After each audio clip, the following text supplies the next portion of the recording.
And good morning mga Lodi. Update lang tayo sa Pi Network kasi ang dami ng ganap nangyayari. Especially dito sa BSC, yung si Ben na deactivate pa ata yung account niya sa Twitter kasi ang daming nagpa-follow sa kanya. Pero i-clarify lang natin, okay? So, hindi ibig sabihin pag merong pinapakita si Ben yung BSC News ng mga projects dito sa Pi Network ay mga legit na yan. So, be careful pa rin kasi walang nanggagaling sa city about dun sa kanilang pinoproduce. Nanggaling lang yun or input lang yun ng mga community. Syempre, kung sino ang sumali or kung sino ang nag-contact dito sa BSC News na ito yung mga project na gagawa dito, yun lang ilagay nila. For example, eto, 5 projects on Pi Network to watch out for. Sabi niya, di ba? So, pag open mo yung 5 project, mga iba dito, okay? Eto, alam ko, legit to, legit, tsaka legit to. Pero itong Pi Bridge, medyo alanganin ako dito kasi nga, na-check na natin yan, nagawa natin na video nung una pa, di ba? Itong Pi Bridge, hindi ko naman sinasabi na scam na sila, pero meron kasing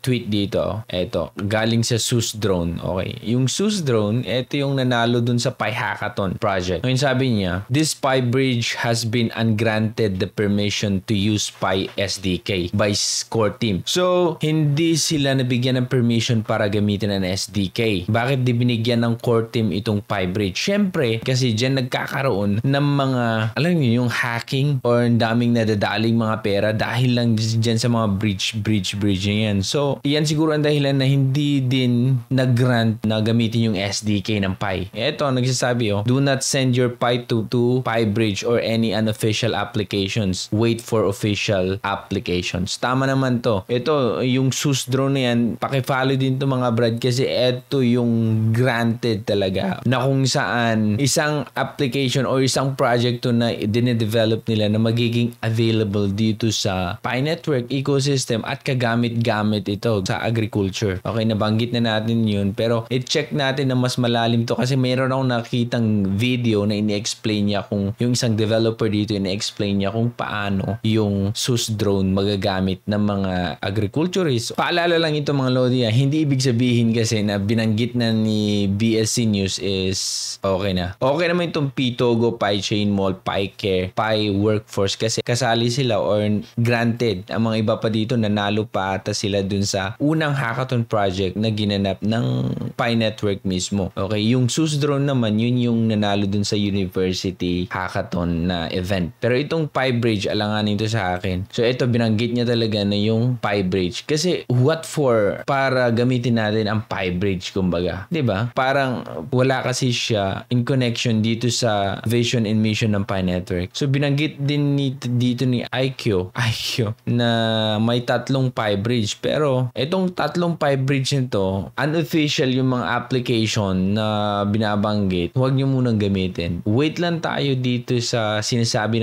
ng core team para walang may scam. Okay? So importante yan. Ingatan niyo, sabi nga dito. Ang SUS drone yan na yung nanggaling dun sa university event, huwag niyong isend yung mga Pi niyo kasi sayang yung mga Pi niyo mga Lodi. Okay? So yan, update lang yan. Hindi ibig sabihin na nabanggit yan ni BSC News is okay na. Okay? Syempre sila lang nagkakasama. Tignan mo nga, walang kibo ang Pi Network dito sa BSC News kahit pinopromote na nila ng libre, di ba? Wala pa rin kibo. Bakit? Di ko alam. So, hindi natin alam kung ano tumatakbo sa isip ng mga founder dito or sa core team. Pero, alam nila yung ginagawa nila. Andun naman sila minsan sa mga podcast na pag na-invite sila pero bakit wala pa silang kibo dito sa BSC News. Pero tignan natin itong BSC News baka hindi pa nagre-reach out sa core team. Kung sakali mag-reach out, sasagutin siguro nila. Pero yun yung gusto kong makita in the future na magkakaroon sila ng podcast kasi